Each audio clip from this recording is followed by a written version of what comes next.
আর south আফ্রিকার সাথে ম্যাচটা আদতে ৩ দলের ম্যাচ ছিল। ওই ম্যাচের দিকেই তাকিয়েছিল ভারতও। ক্যারিবীয়রা জিতলেই বিদায় হয়ে যেত ভারতের। তবে তা হয়নি। এখনো আশা বেঁচে ভারত আর ওয়েস্ট ইন্ডিজের। প্রোটিয়াদের কাছে ১৭৬ রানের পুঁজি নিয়েও ৯ উইকেটে হেরেই এই সমীকরণ। গোটা টুর্নামেন্টে দারুণ ক্রিকেট খেলা, একটা ম্যাচও না হারা উইন্ডিজ প্রথম হারেই বাদ পড়ার সংখ্যায়। যেই হারে ঘাপলাটা ছিল ব্যাটিংয়ে, আর সেই আক্ষেপই ক্যাপ্টেনের কণ্ঠে।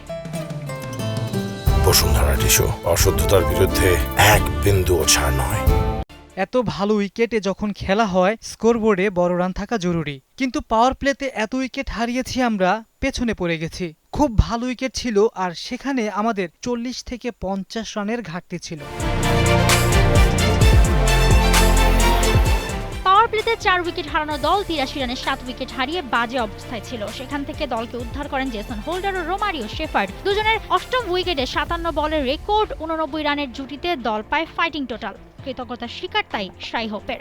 ওদের প্রশংসা করতেই হবে। ওদের কারণে কিছুটা লড়াইয়ের সুযোগ পেয়েছিলাম। বোলিংয়ে আমরা পারিনি, তবে যেখানে কৃতিত্ব প্রাপ্য সেখানে দিতেই হবে। জেসন ও শেপি সত্যি ভালো খেলে, আমাদেরকে লড়াইয়ের রসদ দিয়েছিল কিছুটা। কলকাতায় রোববার ভারতীয়দের মুখোমুখি হবে ক্যারিবিয়ানরা। যে দল জিতবে তারাই পা রাখবে শেষ চারে। হোপের আশা, এই লড়াইয়ে জিতে আরও সামনে ছুটবে তার দল। কিছুই খুব সহজে আসবে না।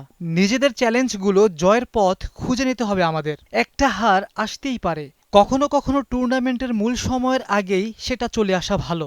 এখন আমরা জানি পরের ম্যাচ কতটা গুরুত্বপূর্ণ। এই ম্যাচটিকে ফাইনাল হিসেবেই দেখতে হবে আমাদের। এটি প্রথম ফাইনাল, এবং আশা করি এরপর আরও ২টি ফাইনাল পাব। জিম্বাবুয়ে ম্যাচে রেকর্ড রান করে বড় জয়ে ফুরফুরে ভারতও। তাই এই রোববার আরও এক ব্লকবাস্টারের অপেক্ষায় বিশ্বকাপ। মৌসুমী Alam, T Sports.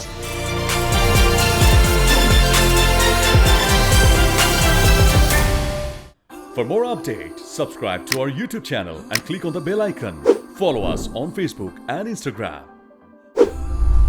Download T-Sports app to enjoy exciting games and highlights. Visit tsports.com.